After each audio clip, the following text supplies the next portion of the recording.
बड़की माई, अरे इजा बैठल बड़ तू। ई देखा बिंदिया के घर से चिट्ठी आइल बा। बिंदिया के घर से हाँ। चिट्ठी?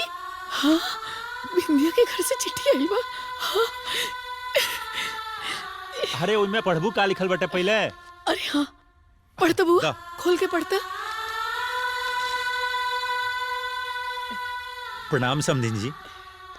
समधीन जी, हम और हमार पूरा परिवार कुशल से बानी जान, और आशा करत आनी कि आप लोग भी पूरा परिवार के साथ वहाँ कुशल मंगल से हो खब। हमार पूरा परिवार के इच्छा बाटे कि बिंदिया बेटी के दूसर बियाह कर दिया जाओ। हाँ बड़की माई। दूसर बिया? ए बेटा आगे बढ़। हाँ, हमनी सब पूरा तैयारी कर लेल बन जान। बसरा और आदेश हो जाओ ता कहीं घर बार खोजती जान। आपन विचार जल्दी से जल्दी चिट्ठी में लिख के बताए। प्रणाम। समधी जी, हमके रउआ लोग का निर्णय बहुत अच्छा लगल, हमके मंजूर बा। रउआ लोग बिंदिया खातिर लइका खोजे और हमनी सब परिवार साथे बियाह में आइब जा। हम काले पाहुन के लिया के खोजल शुरू कर देतनी। हाँ? हाँ हाँ हाँ।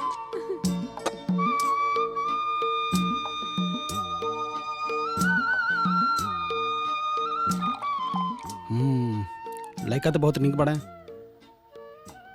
इनके बहू के ब्याह के योग्य बा। का बहू के योग्य? ना ना, हमरा के ना मंजूर बा। हम अपने लड़का के बियाह विधवा बहू से ना करब।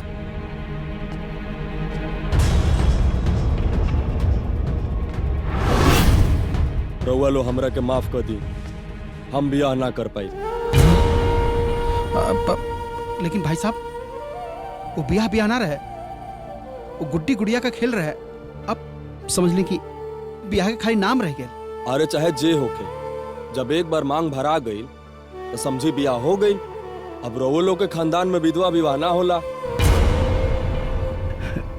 कुल पुरान ख्याल का बात बा, एक कुरीति के मिटा दे के चाहिए। देखी रउआ, कुछ हो होके हम ही बियाह ना कर पाई, हमरा के माफ करी।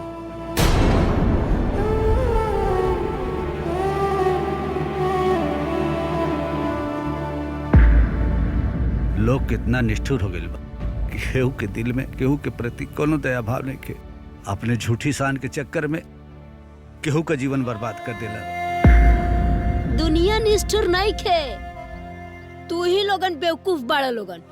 अरे बड़की अम्मा, का कहते हो? हमने के बेवकूफ बनी? ऐसे जानत बढ़ले बाड़ा लोगन कि विधवा से केहू बियाह ना करी तो ढिंढोरा पिटला बिना कौन काज बा? भाई तू कहल का चाहत है? अरे तो बतौले बिना कौन काज बा? हैं? वो विधवा ये हमारा घर के बहू हिया। अम्मा जी बिल्कुल सही कहता नहीं। अरे बहू खातिर रिश्ता काहे ढूंढतानी? बेटी खातिर रिश्ता ढूंढी ना, बात बन जाए। बाद में केहू के पता चल गई तब का होई? होई का? अब बियाह भइल मोर, अब करबा का? हो जाई सही कत बाड़ी, तब का तब देखल जाई। अब इन तैयार सही लगत बा, और एकरे अलावा कोनो उपाय भी ना बा। आए तो ठीक बा, इहो करके देख लेते जा। भाई बियाह तो हमके मंजूर बा जी। हम अपने लड़का के बियाह आपके बिटिया के साथ करे के तैयार बानी। बड़ी कृपा हुई हमारी पर। बस हमके एगो बात कहे के बा। कही का? मतलब हमारे को छोटा शर्त बा।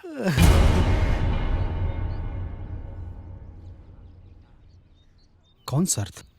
हाँ, देखा कहो कि हम बारात लेके आइब ना, तो बैंड बाजा, गैस और जहाँ जनवासा बनेबा ना आप, वहाँ तंबू कनात, नाच, ये सब की जिम्मेदारी आपकी।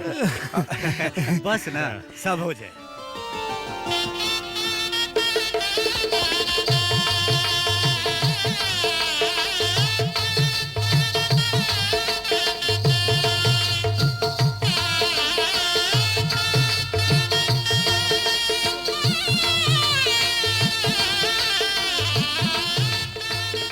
प्रणाम। प्रणाम प्रणाम। रउआ लड़का के बाप बानी ना? हाँ हाँ हाँ। और आप? हम लड़की के चाचा। अरे वाह, तब तो समझी समझी हो गई ना। काहे ना समझी समझी हो गई। रघुआ बहुत अच्छा इंसान बानी, सच में बहुत महान इंसान बानी। भला आज के युग में बतावा ऐसा इंसान मिलेला का? हम तो कहते दियो लेके हेरा तो न मिली। अरे ना ना ना, ऐसा कोनो बात समधी नहीं। जी ऐसा नहीं बा।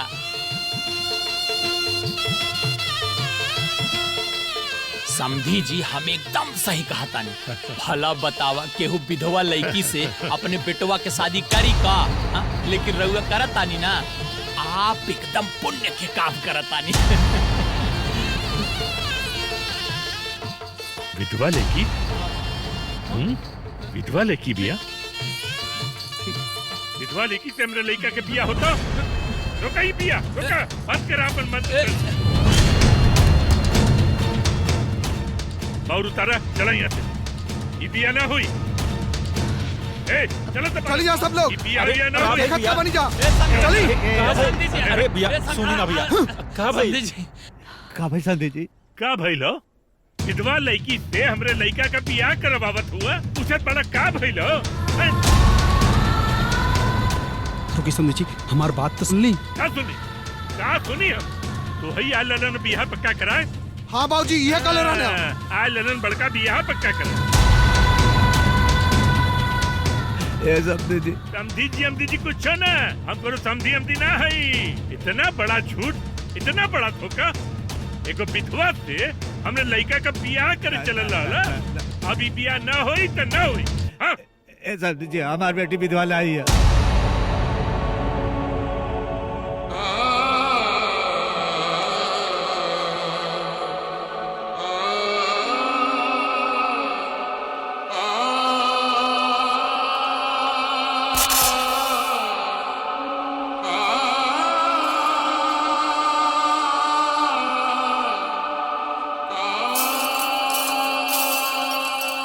कुल गलती हमारी है।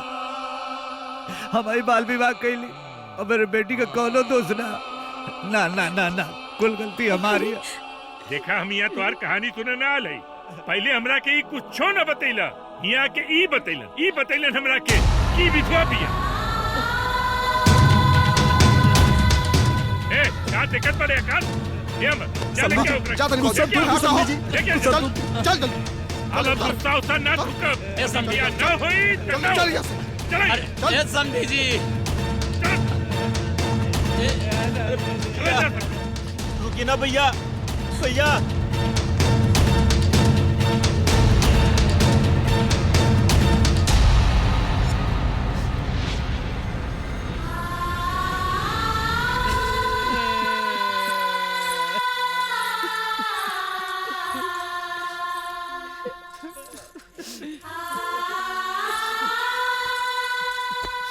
बाबूजी,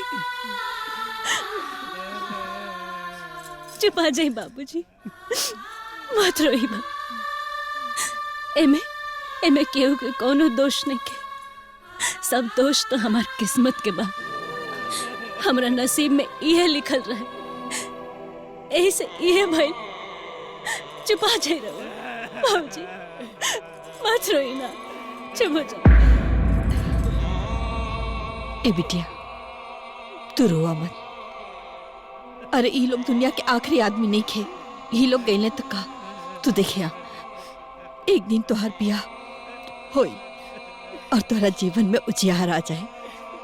ना अम्मा जी, ऐसा ना हो सकेला। हम विधवा बानी ना, हमरा से के बियाह करी, के बियाह करी? हम कर बिया।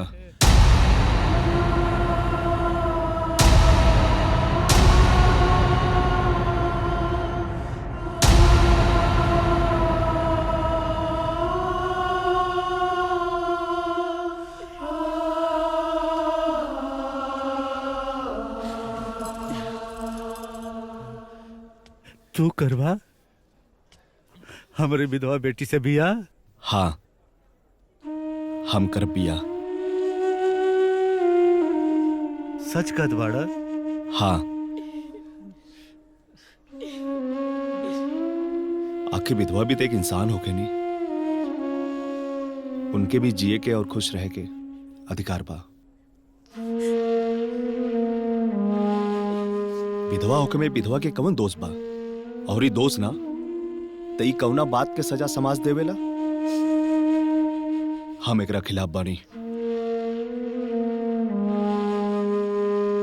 एगो विधवा के भी अपन जीवन संवारे के उतने हक बा जितना हम लोगन के बा।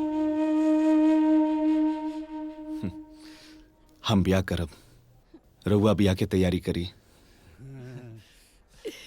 का बोलो? पाहुन बाराती में कपालकी वाले तराते में भाग गए न सर। गांव में से कुछ लोग के बोलौले हैं। बाबूजी, बाबूजी, बेटी खुश रहा। भाई, भाई, भाई।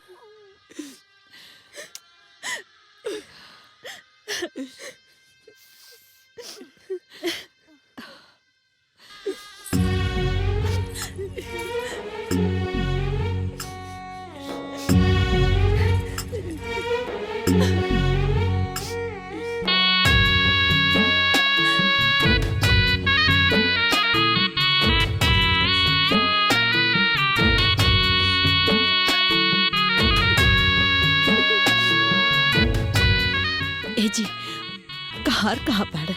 गांव में के कुछ लोग के बोलौले रहनी, आवत हुई है सर। हाँ देखा आ गई ना सर, आ गई ना। हाँ। अरे ये तो तीन बाड़ा है। 4 चाहिए ना, 3 से कैसे उठे? बाकी लोग कहाँ बाड़न हो? बाबूजी तो बीमार बाड़े, बस हम ही 3 लोग बानी। ये भगवान, अब का होई? ऐसा ना कि एक तरफ हम पकड़ लेता नहीं। अरे ना, आपके उम्र हो गई बा, रह दी, हम डोली उठाओ तानी। रुकी बाबूजी, हमार बहन आई, हम क्या उठाओ दी लोग डोली? उठाओ लोग हो। रुकी भैया, रह दी आप सब लोग। अभी घर वाले हमरे नाराज पड़े। बाकी आज अपने दुल्हन का डोली हम खुद उठा के लेके जाएंगे। आए भैया लोग, आए।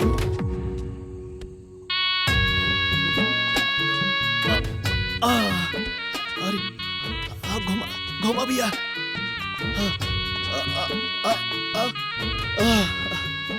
ब्याह के बाद बोझा पड़ जाला, लेकिन कैसे बढ़ला अब जाके समझ में आई। चला भैया लोग। आई दादा, हो देखो दुल्हवा डोली लेके जाता।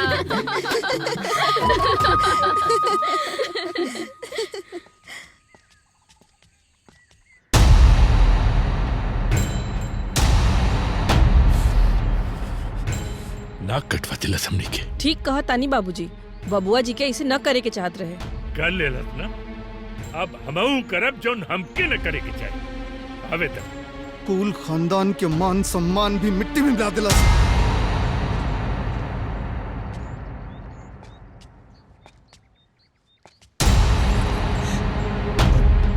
हे भगवान, ये देखा, अब बस ये सब अब देखे के बाकी रह गए। चाहे बकलोलवा हमारी इज्जत के पूरा माटी में मिला देलस, हमार मुंह पे कालिक पोत देलस तू। देखा माई, आवन उतारा अपने दुल्हन के। भौजी, अब तू ना उतर सकेलू। अरे सुषमो, चल तू उतार अपने भौजी के। खबरदार, एक कदम आगे बढ़ाई लूता। कोई भी एक औरत के डोली में से ना उतारी। खुदे लेके आल हा, खुदे उतार के ले जाई।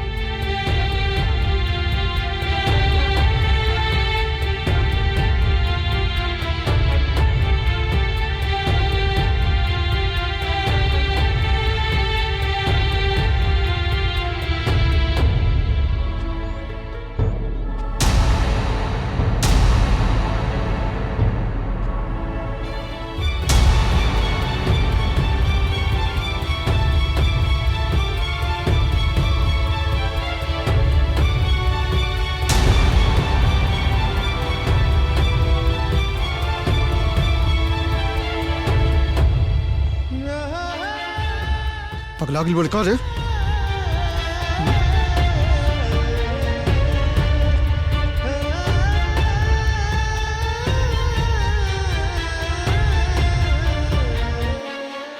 आवा बाहर निकला।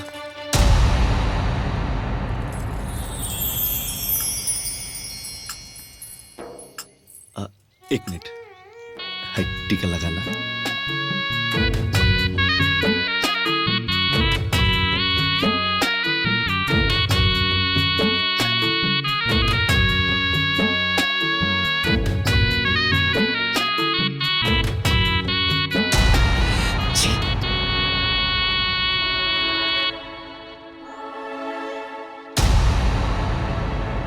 आवा चला।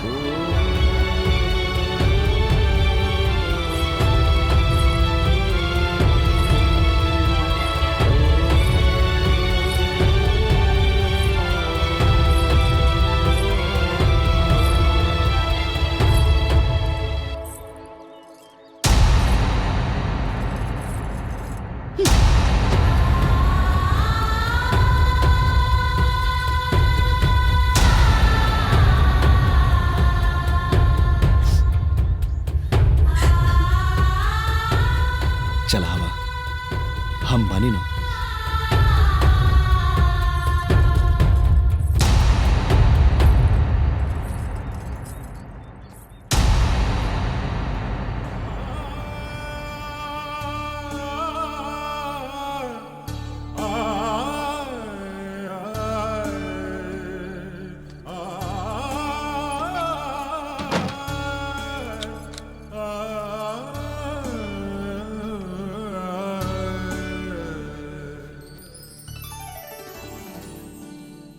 अरे का भाई, वो दिन वाली बात के लेके तू अभी तक बैठल बाड़ू? देखा तू सोचा जिन, हमार माई, बाबूजी, भैया भाभी, सुषमा सबके हो अच्छा बाटे। बाकी थोड़ा नाराज बड़े लोग, और जब वो लोग के गुस्सा शांत हो जाए ना तो सब ठीक हो जाए। बाकी तारा के भी अपने के संभाले की पड़ी। कोनो बात ना, हम सब संभाल ले। अब हमरा के तारा पे भरोसा बा। बाकी और के समस्या बा। समस्या बा? कैसन समस्या जी? वो लोग तनी पुराने ख्याल के बाड़े और कुरीति के माने वाले बाड़े, तो ये भी हो सकला कि तारा के अपनाव से कतरही हैं। बाकी तू प्यार से पेश आबू तो सब ठीक हो जाई।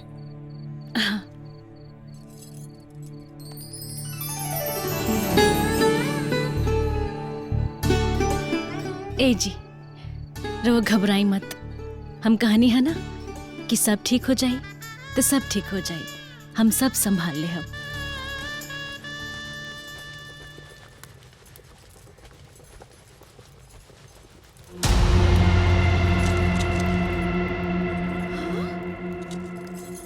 बाप रे बाप, हे भगवान, आई हो दादा, ई तो सब भरभास कर देलस। हाँ? ई चौका में आग लग। रुक जा, अभी माँ जी के बुला के आवतानी। हाँ रुक। अम्मा जी, अम्मा जी। अरे दीदी, अम्मा जी चली उठी। कहाँ? उठी, घर में चल के देखी का होता। अरे का भाई? अरे अम्मा जी अब का बताई कि का भाई। हाँ, राउर सब धर्म खत्म हो गई, कुल सत्यानाश हो गई। हम तनी नहाए का चल गईली तो उ जाके चौका में सब छूछा देलस। छूछा देलस?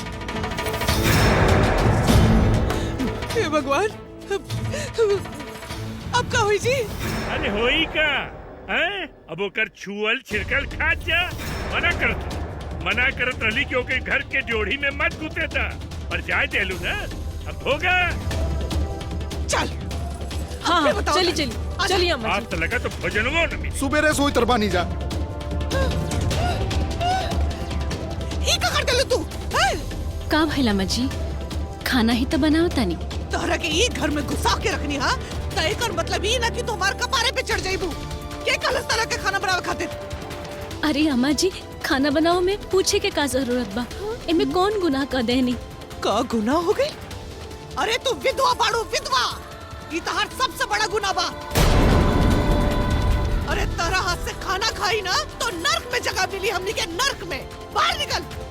अब दोबारा रसोई में कदम मत रखिया, हमार पूरा धर्म भ्रष्ट कर देलू। का माई ये सब का बड़बड़ा बाड़ू? काहे खाना ना बना सकेली और रसोई में काहे ना जा सकेली? काहे की विधवा बाड़ी विधवा। का विधवा? कैसे माई, कैसे विधवा बानी? तने हमके बताओ था कहाँ मर गई बानी? बकवास मत करा। अरे बकवास हम ना तू करत बाड़ू। अरे जब हम जियत बानी तई विधवा कैसे होगी नी? और ये विधवा रहती तो का हो जात? विधवा को छोड़ के खात ना, विधवा अछूत होनी। बोला माई कौने शास्त्र में लिखल बा कि विधवा के छोल खा लेला से धर्म नष्ट हो जाला? अरे विधवा भी तो इंसान होनी माई, उनकरा भी जिए के उतना अधिकार बा जितना हम सब लोग के बा। तो फिर इनकरा से इतना नफरत काहे माई?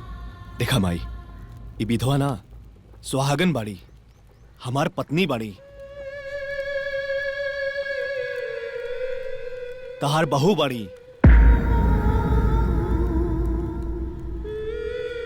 इनका भी एक घर में रह के उतने अधिकार बा जितना हम सबके बा। हम तारा सामने हाथ जोड़ो तनी माई, इनकरा भी सम्मान से घर में रहे दी।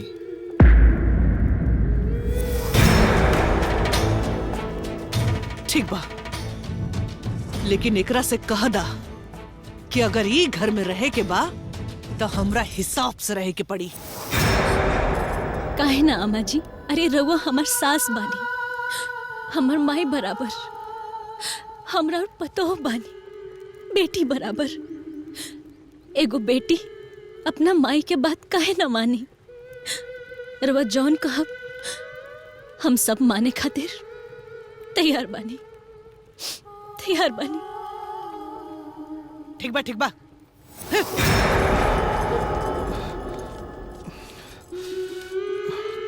चलिए भौजी।